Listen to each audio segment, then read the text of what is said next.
The Helix is coming. You heard that right. The Helix is coming. If you're looking for a place where innovators, entrepreneurs, and other smart people gather, you don't have to go to Research Triangle Park. You don't have to go to Silicon Valley. It is all right here in New Jersey. Minutes from Rutgers University and a short drive or train ride to New York City, Philly, Boston, and DC. So what is the Helix? Well, the Helix is a new innovation district in New Brunswick, New Jersey that offers a range of physical environments, a vibrant innovation community, and a strategic central location. The Helix will uniquely mix workspaces, classrooms, laboratories, venues, and a collaborative environment to create a dynamic community and setting for innovative minds. Universities, startups, Fortune 500 companies, entrepreneurs, researchers, and many others are already signing up to call the Helix home. Thus far, the Helix has assembled a community of innovative private and public organizations such as Rutgers Health, the New Jersey Innovation Hub, RWJ Barnabas Health, Hackensack Meridian Health, universities from Ireland and Israel, and others. The Helix is coming. Visit helixnj.com to learn more. It's the first ever NBA in-season tournament. All 30 teams going for one brand new trophy. The stakes are the highest. Only 8 teams advance from the group stages. Then it's down to single elimination. It's win or go home. The last 4 standing will battle it out in Las Vegas, baby. They're going to go all in on the hardwood for season-long bragging rights in the first ever NBA Cup. Hope everyone's feeling lucky. The NBA in-season tournament begins November 3rd on ABC, ESPN, and TNT. From NJ.com and the Star Ledger, welcome to the Rutgers Rant, your one-stop podcast for the Scarlet Knights, with your hosts Steve Politti and Rutgers insiders Brian Fonseca and Pat Lenny. Let's start shopping. All right. Hello, everybody. Welcome back to the Rutgers Rant, our Picks Pod edition for the Ohio State week. We've got a legitimate big football game in Piscataway, and we're going to talk about it. We're going to pick this game. We're going to do some basketball picks, too, because hoop season starts on Monday. Very exciting there. And we'll play our Boomer Zoomer segment, of course, very popular, and with some fans, not so much, but we're going to do it anyway. All right, let's talk about these Buckeyes first. All right, outscoring teams 33-10, number 1 in the playoff rankings. No surprise there. I get it. People think Georgia's better, but right now, if you look at the resume, I think it's hard to argue that Ohio State doesn't have the better resume overall. Yeah, this is one of the best teams in the country. Again, I don't think there's any question about it. They come to Piscataway, and yet there's this sense, right? There's this sense around Rutgers, around college football, that maybe this team can be gotten. Are we wrong about that, or is there evidence to suggest that this is a gettable team? I think that sentiment comes from the fact that Ohio State really hasn't buried anybody. I mean, they even only beat Indiana by 20 points in the season opener. All their big wins came really by the skin of their teeth, one-score games. This is not the classic Ohio State that's just going to obliterate you with an explosive offense and really, score, 49 points against Rutgers every time they've played, just really kind of put things away early. So I think that as long as that's happened, people feel like they're vulnerable, that if one team gets one big play, if one team makes one different thing in the fourth quarter, things flip, that Ohio State can lose. But I think the 2 stats I saw that were really interesting that makes it really hard to think people could do this to Ohio State is they're one of 2 teams in the country that has allowed 20 or fewer points in every game. Them and Michigan. But Ohio State has actually played good teams as opposed to Michigan. And Ohio State and Rutgers are the only teams in the country that have not allowed a play of 40 yards or more. So, really? Correct. Yeah. Joe Harris-Semiak has done a great job here, but Jim Knowles has done an awesome job at Ohio State as well, cleaning up that huge area of concern from last year. So my point to that is that even if Ohio State isn't scoring as often as they used to, they're almost impossible to score against. So while that feeling of vulnerability makes sense, if you really consider the fact how hard it is to score against them, I'm not sure how real it is, how much real danger they've been in. Pat, what do you feel? There's vulnerability because it's not the same Ohio State team that's been lighting up the scoreboard the last few years with star quarterbacks. You think of the names like CJ Stroud and Justin Fields, obviously their first round draft picks, but they're more well-rounded, I think. And we saw that last week when Travion Henderson came back. That added a totally different dynamic to this offense. And I know there's a lot of talk out there whether Kyle McCord is injured. He's a little gimpy on that ankle, but listening to Ryan Day's press conference, they're going to roll with him, even if he's 75%, 50%, he's going to play. And, he's really good at distributing the ball. So I think while the offense isn't one of those top 10 offenses that they've had the last 4, 5, 6 years, they're ranking somewhere around they're like 38th in points and 40th in total offense, which is a huge letdown for Ohio State. But they do have balance, and Travion Henderson is a huge difference maker. I think he's going to have a really big game against Rutgers. Yeah, I guess I wonder about those stats. I mean, if you're outscoring teams 33-10, and you've got a defense that is not allowing anybody to move the ball, I mean, why do you need to score 57 points a game? And I understand it that if you're looking from the outside and you're saying, well, that must be maybe they're not as good as they were in the past. I mean, you can make an argument that we just don't know if they're as good as they are in the past offensively. And they have played a couple good defenses too, so you keep that in mind as well. Certainly offensively, they've got the best player in the country, and he's my Heisman choice right now, Marvin Harrison. He changes the game in a way that few offensive players around the nation do. I mean, I think he's one of the better receivers we've seen in the Big Ten in a long time. And there's been a bunch of them. So you look at that side of it, he's just basically a one-man wrecking crew. Kyle McCord's certainly not a bad quarterback. I mean, it might not be CJ Stroud. He might not be heading to the top of the draft, but his numbers aren't bad, right? I mean, what am I missing here? Rutgers would love to have a quarterback that throws for 2,000 yards, 14 touchdowns, 3 interceptions at the 8-game mark of the season. I think that would be one of the greatest seasons in Rutgers history. And we're talking about a letdown slots for Ohio State. So yes, Kyle has an interesting family story. His father played at Rutgers, was a backup quarterback for most of his time here. He was able to take what he learned here at Rutgers and develop his son into a 5-star quarterback. That was the first priority Ryan Day had when he took over the program from Urban Meyer. So he is coming into this game with a little bit of an interesting juice. He's bringing 150 family and friends from South Jersey, where they're from, in Mount Laurel. He was here in 21 when they played. He was a backup quarterback, but there was I wonder if CJ Stroud was going to be able to play that game, if he was going to make his first road start in that game. CJ Stroud came back. Kyle McCord played 11 snaps. Now he's the guy. Now his dad is going to be in the stands at his old stomping grounds. The one game a year he roots against Rutgers. He says he tells people that 364 days a year, he loves his alma mater. He said some of the best days of his life were on the sideline of that stadium, watching the Louisville game, watching the South Florida game. This is the one game a year he's saying, screw the Scarlet Knights, I'm going for the Buckeyes. So I think that's fun. But to your point about Marvin Harrison in Ohio State, I think that while we trash this offense, it's important to remember they still have like 5-star kids on the offensive line, like monsters size-wise. They still have one of the better coaching staffs in the country. They still have elite wide receivers. Emeka, whose last name I cannot remember. I didn't take the week to learn his last name, and I apologize because he's going to have 10 catches for 187 yards against Rutgers. But he's back probably this week. They lost their third running back was a guy who scored a program record. I think it was 4 touchdowns against Rutgers last year, and now he's out for the year. But that's not even a blip on their radar to show how deep they are offensively. So, yes, they're not as good as they used to be. They're still Ohio State. I like the fact that the McCord family's bringing 150 people. Hey, the McCord family's doing its part, Rutgers fans, to fill the stadium. That should be the count. That should be like this counter. They should put that in the social media campaign. Outdo the McCord family of Mount Laurel, New Jersey. Come to fill the stadium. I kid. All your points are obviously very valid. Pat, with all this in mind, what does Rutgers have to do here? Obviously, they're not going to be able to run the ball like they did. It's certainly not to the level they ran it against a weaker Indiana team, but that's still got to be the focus. They're still going to have to take time off the clock. They're going to have to do the short passing game. They're going to have to keep that offense off the field and generate some scoring chances too. I mean, what has to happen here for this to be an upset? For it to be an upset, Rutgers is going to have to take the ball away. That's what Wisconsin did to stay close last week. They forced McCord into 2 interceptions. They recovered a fumble.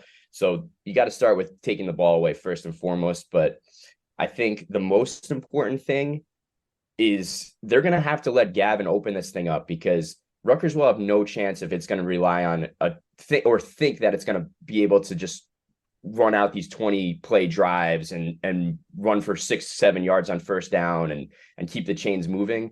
That's just not going to happen against a defense that legitimately has 11 professional starters on this defense. Like, there are guys, every single player on this defense could be playing in the league, in the next few years. So that it's just such a good defense. And I think it's just going to be really hard to establish the run. And we've seen the games where Rutgers goes up against a really good defense, it's struggled to establish the run.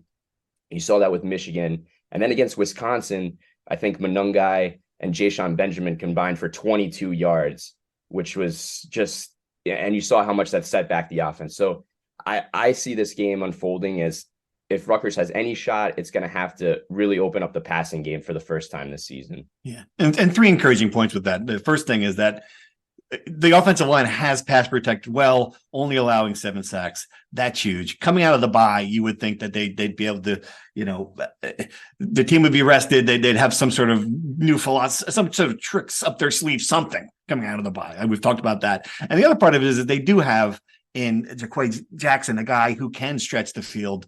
We haven't seen it a lot. Obviously, learning this week that Chris Long is not going to be back this year, that hurts. But still, he's an option. Ian Strong. They have some guys that they can. And we know that Gavin Lipstick can throw a long ball. So I don't know. I mean, I'm with you totally. I would love to see them take some shots. Greg Schiano's not the kind of guy who's going to play for a 24-10 loss. So why not throw it out there and see what happens? I do think, well, yes, that would be great. And I think it would be a huge step. I think they need some sort of defensive touchdown. Not only just take the ball away, score when you take the ball away, and help the defense, help the offense alleviate some pressure off them. And another special teams touchdown obviously would be huge. I think Ohio State's special teams are not that special. I can't remember if it was a fan or an Ohio State reporter that says that it seems like every game Ohio State makes one special teams mistake. If you're Rutgers, you got to capitalize on that and try to make a magic moment happen, similar to what happened against Michigan. And I'll tease a story we'll have on the site tomorrow morning. I talked to a lot of former Rutgers players from the first rebuild, from the first breakout season, including Ray Rice, obviously the star of the biggest upset in program history. I asked him what the key is to upsetting a major top 5 team like this. And he said not to worry about the number next to their name, not to give them too much credit, not to walk into that game and feel like you have no chance, because if you do, there's no way you're going to win that game. He said the first half against Louisville, when they started falling down, they were giving Louisville too much respect. Obviously, this is a bit of an intangible. It's hard to really quantify that, but I think he does have a point that this feeling that we talk about this week, that fans are talking about this week, that Rutgers does have a chance, that Ohio State is vulnerable, I think that does go a long way in the locker room, in what Schiano was telling this team, in their feeling going into the game that, like, these guys aren't invincible. This isn't the Ohio State of old. Why not us? I think that is a good base to enter the game. Then obviously they have to do all the things on the field that we are talking about. And to really quickly go back to the story, I also talked to Brian Leonard. There's a really funny anecdote that I'm probably going to lead the story with, that he's sitting on his couch in his living room in Morris County. He's watching the game with his kids. They're beating Indiana. The clock's running out. They're going to a bowl game, and he just starts texting old teammates, texting family members, texting fans he met after his career. And he's texting, "We're back. We're back." And Ray Rice lives 5 minutes from Courtney Green, and he's calling his buddy and he's saying, "We're back, baby." So the feeling that you guys have as fans, that Rutgers is back, the guys who made it happen the first time, they're feeling the same thing. You just gave me chills. That's a good lead. Wow. How's Ray Rice doing? He's great. He's coaching his son, 7-year-old son. He's youth football, obviously. So he hasn't been able to make it up to a game because they have games on Saturdays. They have a big playoff semifinal this Saturday, so he won't be at Ohio State. But Ray's good. Brian Leonard should be at the game. He's been at every game. He was at the Michigan State game. He stayed through the end. People were saying, "Is he really on the sideline or on the?" In the stands. In the stands. People he came with were saying, "Brian, let's go home. This game's over." He said, "Guys, I have a feeling here. They're beating themselves. I think they could come back." They came back. He stayed all the way. He was one of the last guys in the stands. He has a photo of him and Kevin Malice, the former teammate. The empty stands in the back. They just couldn't leave. They couldn't bring themselves to leave after that win. And I said, what is it harder to do? Like, go through that game like that as a player or a fan? And he says it's so much harder to go through it as a fan. So he empathizes with all you folks that had to have your nerves racked watching that. But he did say that winning a game like that is better as a player. Yeah, I had a really good chat with those guys, and I'm looking forward to putting this together, and I'm looking forward to you guys reading it. There's so much great about this, and it not just because your broader point, obviously, that when former players are excited, and I mean, I'm sure, and I know it was because I would see former Rutgers players in NFL locker rooms, and they were embarrassed by the team's results. And, there's nothing worse than a guy who went to Rutgers and you're in a locker room filled with Michigan and Ohio State players, and you see the results. And, it's like they take a lot of abuse over the years for that. So I have no question that's an interesting first off, that's a huge thing. The fact that the rest of the people who have been in this program and brought it to around the first time are excited again. That's a great sign. But the second part about that's really important as well. And you're right about what Greg Schiano's impact and his return is, and this is part of it. It's like reuniting this family that had been fractured and had been kind of cast in different directions and not ignored. I don't think that's the right way to put it, but not excited, I guess is a better way of saying it. Like not feeling connected to the program, and the fact that you see evidence of that changing. And you saw it obviously from the beginning when Greg Schiano came back, but I think it does speak volumes. I mean, that's such a great thing when we back with Courtney Green and Ray Rice. I mean, that does speak volumes to what's happening. And then, yeah, I mean, that's, and Pat, that goes back to what I think is going to make this a really special atmosphere, that if you can't see this, at least there's a chance. If you can't at least see that there's some opportunity here, then you're really not paying attention. I couldn't agree more. I think all of this is coming together at the right time.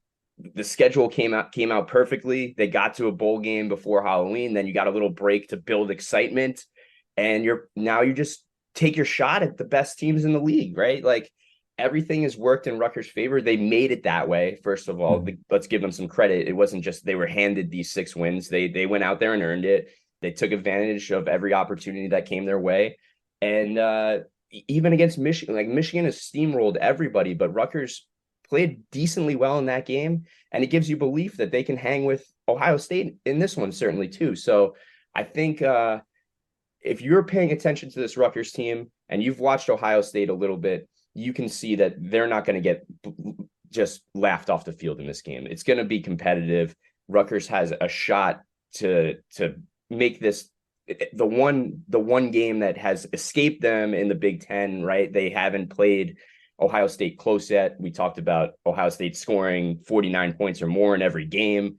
So this is the last one to cross off the list. And at the very least, if you can't spring the upset, just hang in there. And the key to an upset to me is just hanging around long enough to make it anything possible in the fourth quarter. That's how you make an upset happen. So if Rutgers can just hang around long enough and get one of those crazy punt blocks or pick six or something like that to really spring this into action. But like I said, if you could just hang in there, make this a game, it'll go a long way to bringing respectability back to this team. All right, and this is the sad trombone moment where we go womp womp. Now we have to make our picks. All right, let's do it. So last I saw Ohio State minus 19, which is pretty remarkable, right? I mean, that's another sign that Vegas is like, all right, well, I mean, again, that's a big number, but I mean, the average score in this series is 53-11, which is just dumbfounding. You mentioned Ohio State's never scored fewer than 49 points, averaging 53.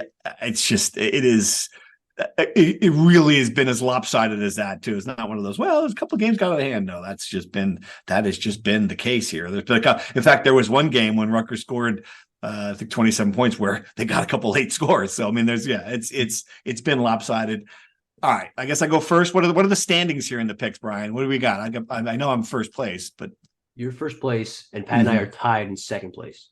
You guys just one game behind? I believe so. I think you're 5-1-1, and I believe Pat and I are 4-2-1. All right. Okay. So you've got a chance here to gain some ground. If depending which way you go, I'll go first. I just don't see it. I hate to say it. I just think it's going to be a much closer game. I keep on coming back to this. It's going to be a much closer game than it's been. But it's just been, I mean, it's been a 42-point gap. It's just they are so different. Talent-wise, I think Rutgers has made tremendous strides, and if in a different world, like I do believe that Ohio State has taken a small step backward. They're not as good as some of these teams have been, but it's not a big step backwards. It's pretty darn close. And I was watching that game against Wisconsin, and you're trying to find a way. All right, how is Rutgers going to run? Can Rutgers run the ball against this team? I'm just not sure. Can Rutgers pass the ball? Well, they haven't passed the ball against other teams, so I'm just not sure. And I just keep on coming back to it. It's just hard for me to see how they're going to match a defense this good. And it's going to be one of these things. Like they're not going to get destroyed. They're going to be. I think they're going to play better.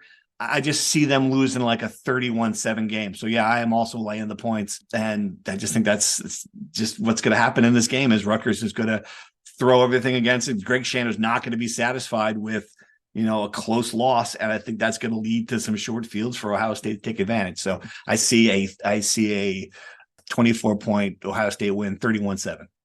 Who wants next? Pat, why don't you go next? Okie dokie. Okay.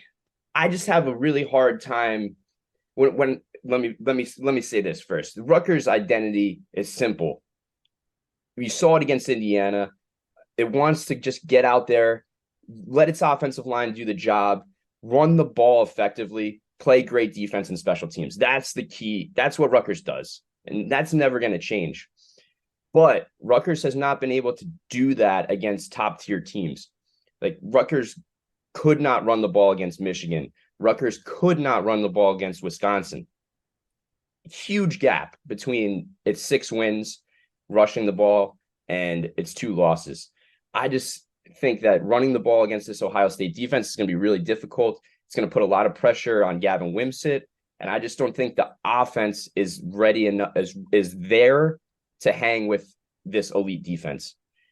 I think Ohio State, for all the negative press that Ryan Day gets, I think it's completely unwarranted. I don't think this team has taken a step back at all. What it had, it's just different. It's just a different team that they have out there this year. They're still elite. They're number 1 for a freaking reason, So I think for the first time, this is a really accurate spread. I wasn't running to put any money on this game. I think it's right where it should be, which is why my pick kind of reflects that. I'm going to take Rutgers to cover, though, just barely 27.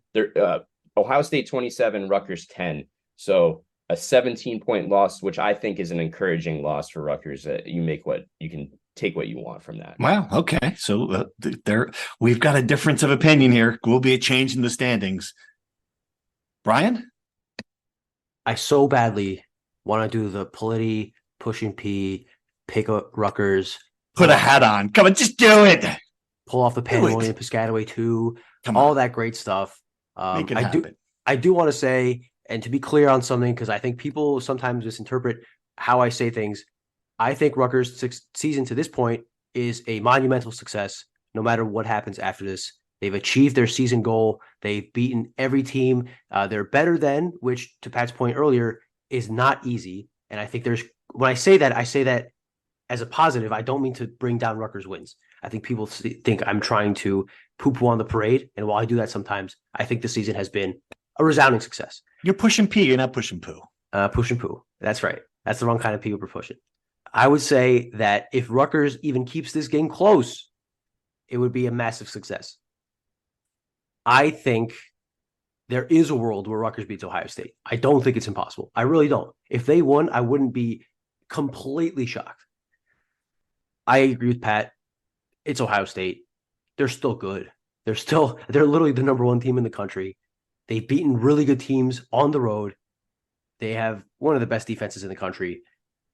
I can't trust Gavin Wimsatt to have a turnover-free game against a good team because he hasn't shown that this year. Again, Michigan and Wisconsin, both games, he's throwing back-breaking picks. As good as the Rutgers defense is, they might get worn down by the end, much like last year, because Rutgers offense can't stay on the field. And special teams, maybe they pull off a big play. You can't win a game against the number 1 team in the country with special teams touchdowns. It's just not feasible. So as badly as I'd like to pick the Scarlet Knights and be the hero in shining armor and predict the field storming, I can't get myself to do it. I think Ohio State will eventually pull away late. I will say Ohio State 35, Rutgers 13. Okay. So you're with me on the other side of the spread. All right. I just can't see. Rutgers has been a great covering team this year. This just might be a bridge too far. And look, here's what I will say. I think a big factor in this is that could change some momentum and give Rutgers a little bit better of a chance is how much of the crowd is coming. Are Rutgers fans going to live up to the hype and the big importance of this game and show up? It's on a beautiful November Saturday. It's supposed to be. I don't know. I saw 4% chance of rain. I don't know. If there's literally no excuse to not come to this game if you're a Rutgers fan, not to shame those that don't or can't come. There are enough college football fans in the New York metropolitan area that can show up and fill a 50,000 seat stadium, especially when the visiting team is bringing probably 5,000 to 10,000 people themselves, right? Yeah. So they wear red, so you won't even notice. That's right. If this place is not packed out, if the atmosphere is not electric, if this crowd isn't noticeable, if it doesn't make an impact, I think that is an indictment on the fan base. Personally, even Mike Teal, the greatest quarterback in Rutgers football history, is saying there's no excuse. So if Mike Teal said, I know he's like us, he's one of the pampered media people that get to sit and watch it in the booth, get some catered food, gets paid to be there. Mike Teal said it. He's on the bandwagon. People got to show up. People got to give them a chance. Because if they don't fill out that stadium, I think Rutgers really doesn't have much of a chance. Fair points. All right, good job. So we're always wrong. So folks, keep that in mind when remembering our picks are just for entertainment purposes. Please, no wagering. All right. Experience the Helix Hotel, a luxury hotel that's perfect for both the business and leisure traveler.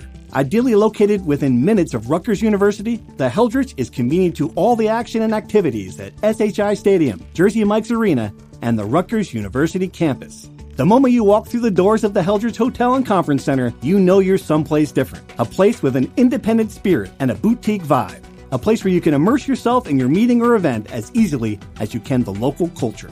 Located in the heart of the city, the Helix lets you experience all that New Brunswick has to offer. Whether you're coming to New Brunswick for a fun weekend with friends, in town for a Scarlet Knights game, or attending a business meeting, book your accommodations today at thehelix.com.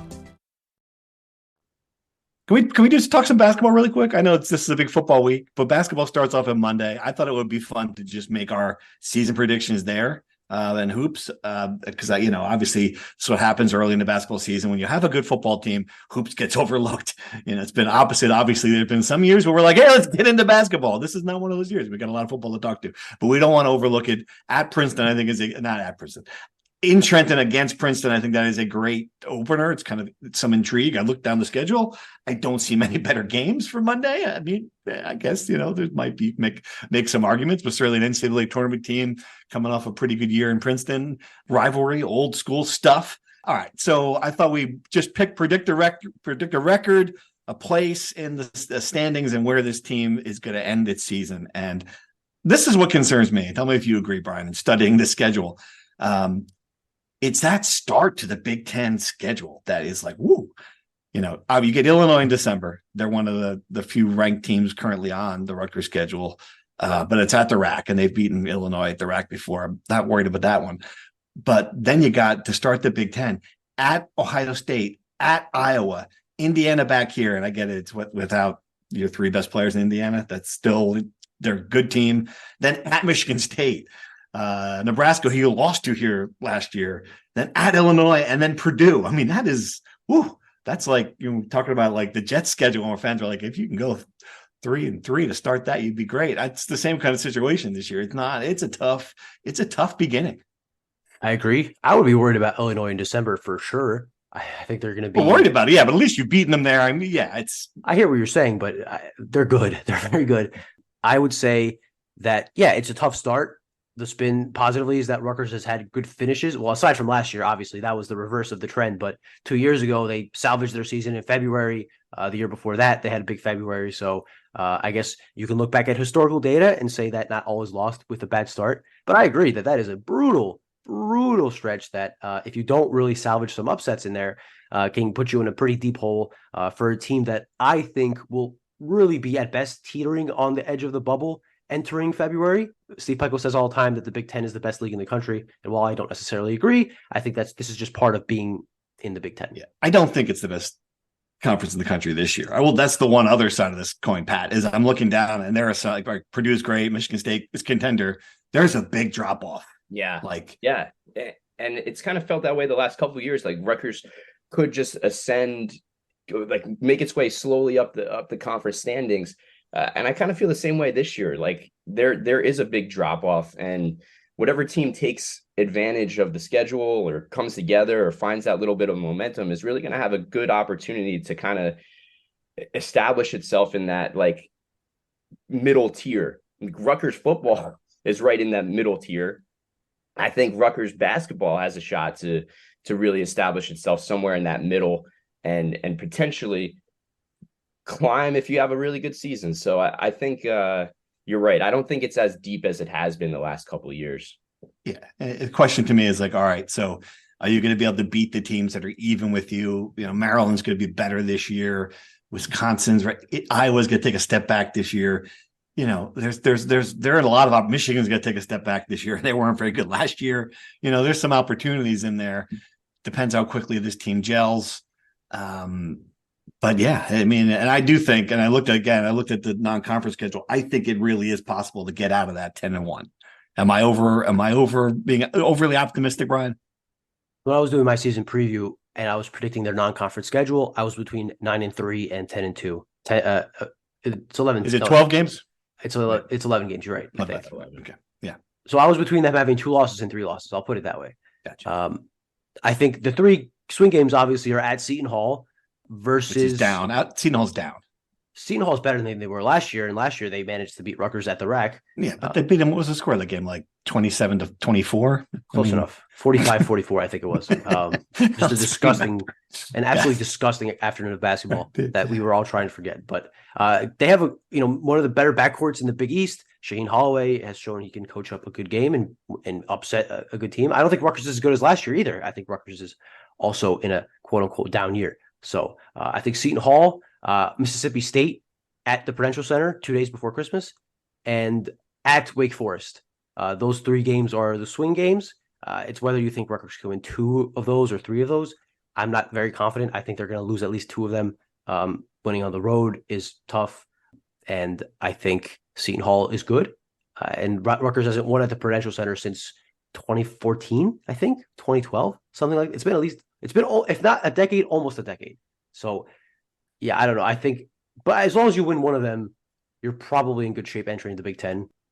Even the Asbury Park Press, Jerry Carino predicts them to go 17-14, 9-11 in the Big Ten East and in the NIT. So just not to argue with you. I just don't think that's like some scary. Well, that to me is a game Rutgers very likely could win. I don't know if it should win. Georgetown, another team that obviously better coach this year, still a couple of years away from being competitive, I would think. I have not broken down the ACC. At Wake Forest is a tough place to play. I know that, but it's not at Duke. It's not at North Carolina. It's still, a team you handled up here last year. So yeah, I don't see a single Mississippi State. I know nothing about them. I get it. They took Rutgers' spot in Dayton last year. I just don't see a game that they can't win. I guess I come back to that. Right, but do you trust this team to win all of them too? I don't. I think, but I think 10-1 is possible. 9-2 would be good. I do think that it's on the table for them to go 10-1. I remember having this exact conversation last year when we did our season preview. Like, what can Rutgers go undefeated in the non-conference schedule, which was obviously significantly weaker, but there were some doubts. And then Rutgers went out and went undefeated in the non-conference, right? Oh, lost to Seton Hall. So yeah, I think you're spot on, Politi. Your assessment. 10-1 is possible. 9-2 would be good, and Brian's third swing game against Mississippi State, certainly a questionable one. Where was Mississippi State picked in the SEC? I don't know, and they're missing their best player.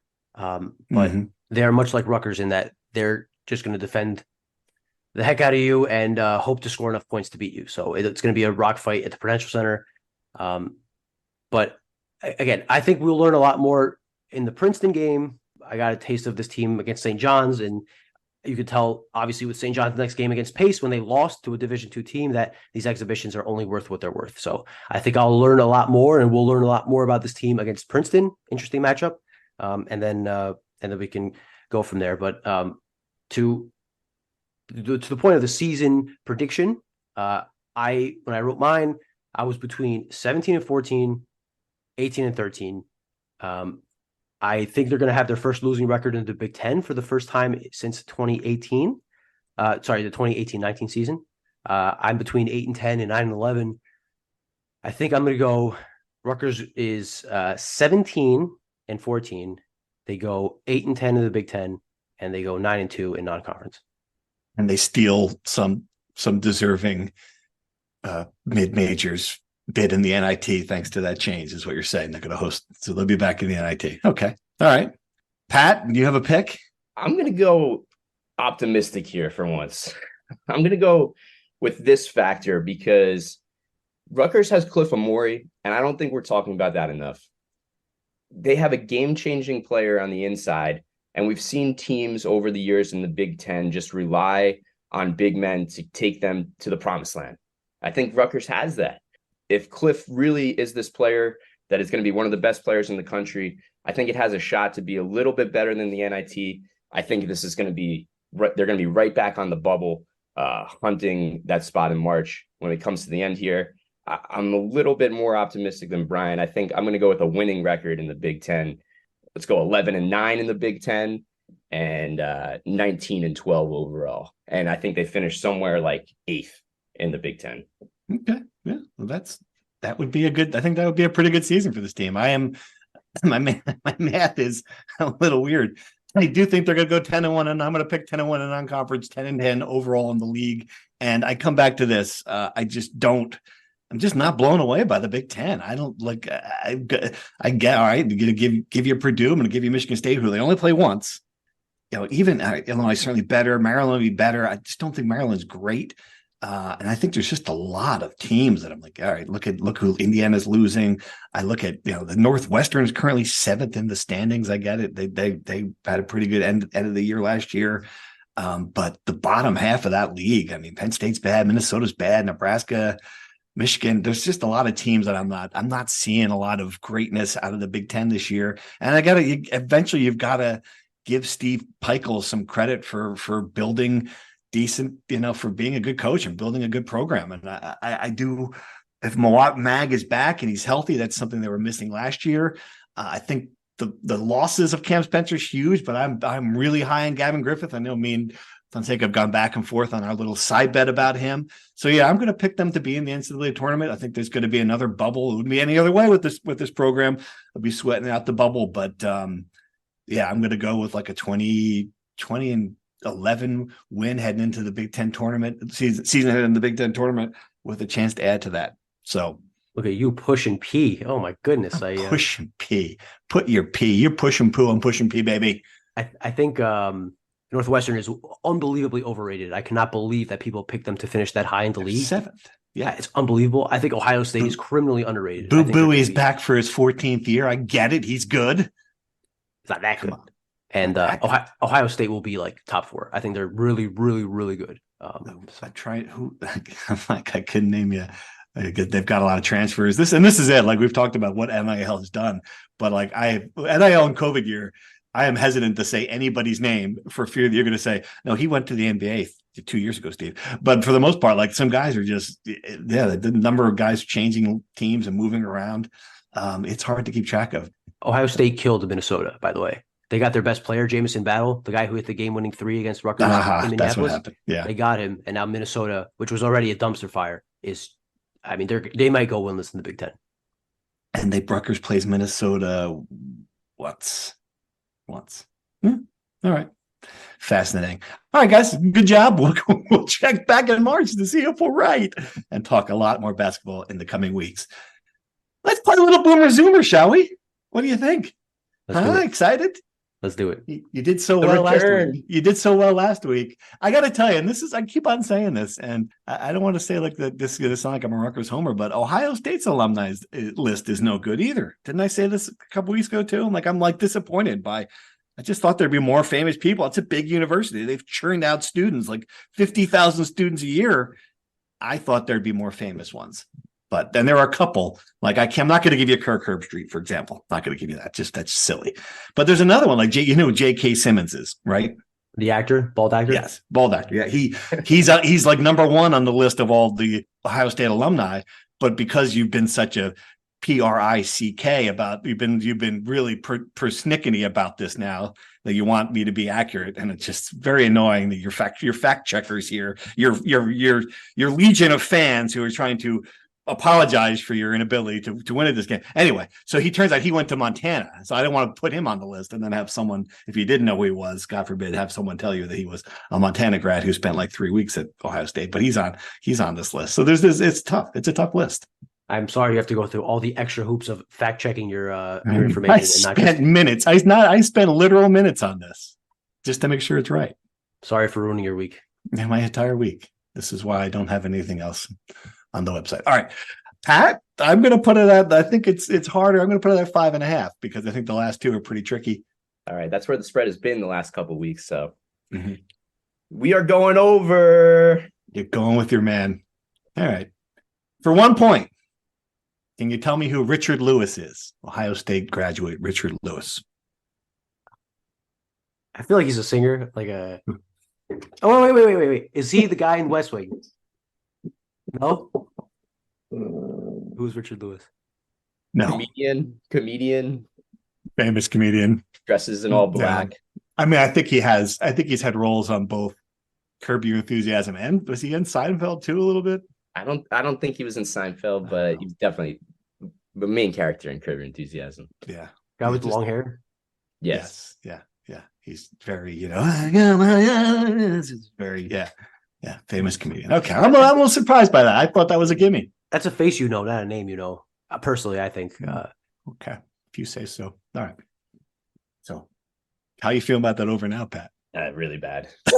Okay. For 2 points. I think you're going to bounce back. For 2 points. Can you tell me who Jack Buck is? He's the father of Joe Buck, the color commentator, or sorry, play-by-play guy. Indeed. Ding, ding, ding, ding. Famous broadcaster of his own right, too. So good. All right. You're back on the board. Good. That was an easy one. This one's a little harder. I'm going to give you some hints if you need it. For 3 points, can you tell me who Patricia Heaton is? Oh. What was that reaction? Give me a hint. I got no clue. Really? Yeah. We're in trouble then. This is a tough one. Give me a hint. Okay, I will just say that and then you're going to have to tell me what show. In a popular show, she is married to a sports writer. What popular show has a sports writer? Oh man, I got it now. A comedy show. I guess the sports writer being in it implies it's a comedy. It wouldn't be drama. Wouldn't be a drama with the sports writer. I got nothing. You never watch Everybody Loves Raymond?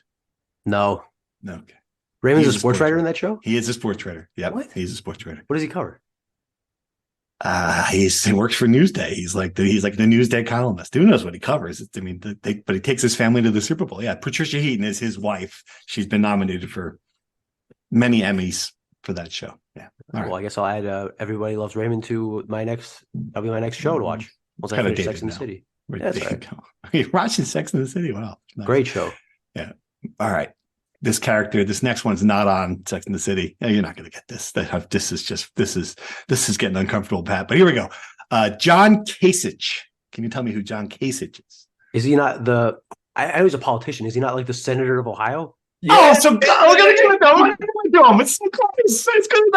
He was former governor of Ohio, ran for president. Yes. Close enough, I'd say. Give it to him 4 points. That's awesome. He ran for president. Awesome. I'm ignorant. I'm not that ignorant. Jesus Christ. I watched the debates. Yeah, some sweat in there. Yeah, good job. All right. Yes, proud Ohio State graduate, John Kasich. So he got the 2 and 4. So how about that? Who saw that coming? He's over. It's an over. Oh, it's by the skin of your teeth if you don't know Richard Lewis. All right, and finally for 5 points, a hard one. But if you have kids, you might know it. R.L. Stein. Can you tell me who he is? The author who wrote like every what are those things called? Goosebumps. Goosebumps. There you go. Yeah. What reverse thing is this? This is like a reverse difficulty thing. R.L. Stein, Ohio I can't State. believe you pulled R.L. Stein out of your tuckus. That's a good. Wow, right away you knew it. That's That was incredible. easy. That was easy. Easy. Pat, you agree it was easy? Yeah, that's like right in my childhood. R.L. Stein. Goosebumps. Wow. Good stuff. What a comeback. This is it. This is inspiring to all Rutgers fans. If Brian Corrali, after missing Richard Lewis and telling me that it's a name, the guy you know by face, and he could come back and get John Cassius and R.L. Stein, you've got hope for humanity, folks. This is it. Pandemonium and Piscataway right here. You've got it. All right. Whew. What do you got? I don't know if I could come back from that. That was an emotional bar we just crossed. It was a emotional bar. It was something involving a bar. Okay. You want me to go first, Brian? Please. Okay. The word I have for you this week, Steve, is kind of it's pretty out there. So I'm going to give it to you. Let's see what you can do with it. The word is shipping. Shipping. Like S-H-I? Yes, S-H-I-P-P-I-N-G. You're shipping. Not in terms of like importer, exporter, to go back to Seinfeld. You're shipping, man. Is it when you're slipping in the water? Like you're slipping, you're shipping? You're slipping, man. No. It's just a shortened word for relationship.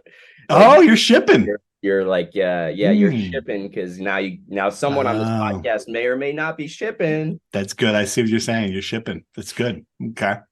All right. Yeah, I could have put that together if I tried. Yeah. You could also ship people. Like if you like popular media, like Harry Potter, you ship Harry Potter and Hermione or whatever. You see them being in a relationship together. They're not necessarily in one, but you could see them in one. Gotcha. Good one. I had a couple. I'll go with this is a little older, but that's good. Based as an adjective. Based. Is that like when you're basic, you're based? You're kind of like you're kind of no. I've heard this one before. I should know this one. I feel like this is like my Richard Lewis here. It's like the shortened version of based and red pilled, but that's a whole different rabbit hole we don't want to go down to. I don't know what that means. Okay. I have no idea either. Based is essentially you call someone's opinion based when you agree with them. Oh, okay. All right. No, I didn't know that. Someone says something, you say based, Based, man, based. Huh. All right. I'm 0 for 2. Yeah, I wasn't even close, man. So I was worried you guys, but this is great. So my son is now saying, yo, chat. He's saying chat all the time. Have you heard this one? You have. So I was worried you're going to do this because he's doing it like after every sentence and he won't tell me what it means. So I haven't bothered to Google it. So I was worried that like you were going to throw chat at me. Chat, man, let's chat. And it was going to be like, that's embarrassing because my own son won't tell me what it means. So something is chat? Yeah, like it's chat. It's chat. He's just saying it. He's saying it I don't know. I was hoping you guys would know. He's just saying it all the time. That's chat, man. When you said yo chat, like chat. I thought that's like streamer talk. Like when people stream on Twitch or they stream on YouTube, they have the chat on the side. That's how they communicate with their fans. They say, "What's up, chat? Chat, what are you saying?" Stuff like that. Oh, maybe that's what it is. I don't know. Maybe he's just hearing them people say because he watches endless YouTube videos of people playing video games. That could be it. Yeah, that's my guess. All right. There you go. I'm 0 for 2. You did better than me. You have won, Boomer Zoomer. Once again, I'm foiled. Let's go. All right, what else we got? We got some field hockage.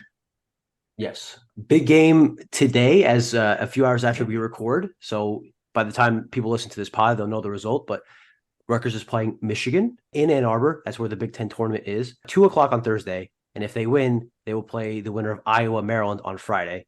And if they win that, they'll go to the championship game on Sunday. They were the first team in the school to win a Big Ten tournament. I think they have a chance of being the next team to win a Big Ten tournament. The journey starts today. Are they locks for the NCAA tournament, regardless of the Big Ten tournament? They are. Yes. Must be. Okay. They could lose 20-0 today and still make Did we ever get to the bottom of why Iowa got the 6th seed?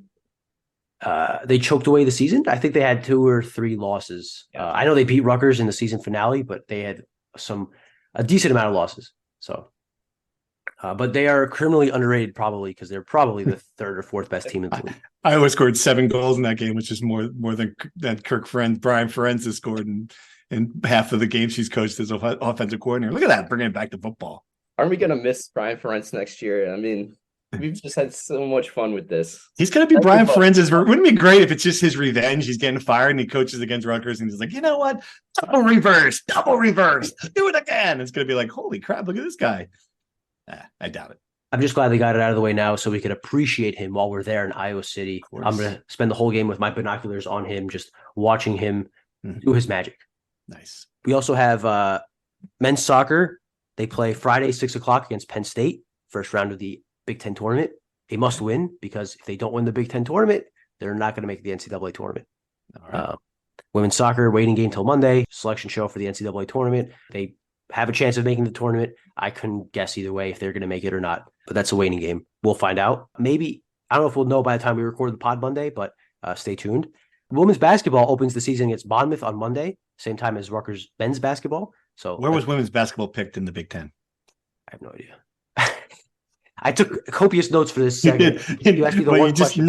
You just did not take good enough notes. Hang on. You keep talking. I'll look at that. Big Ten women's basketball. Volleyball hosts number 1 Nebraska Sunday at Jersey Mike's Arena. If people want to watch good volleyball, head on over there. What kind of crowd are they going to get for that? I don't know how much Nebraska travels, but I imagine a decent crowd, right? I mean, it's the number 1 team in the country. If you can't show up at Jersey Mike's Arena for the number 1 team in the country, then you're not a real volleyball fan, if you ask me. And wrestling, I know they start this weekend. Pat, if you want to give a quick primer. Yeah, not much different than what I said on Monday, but they're wrestling against Cal Poly and Duke Friday night in California.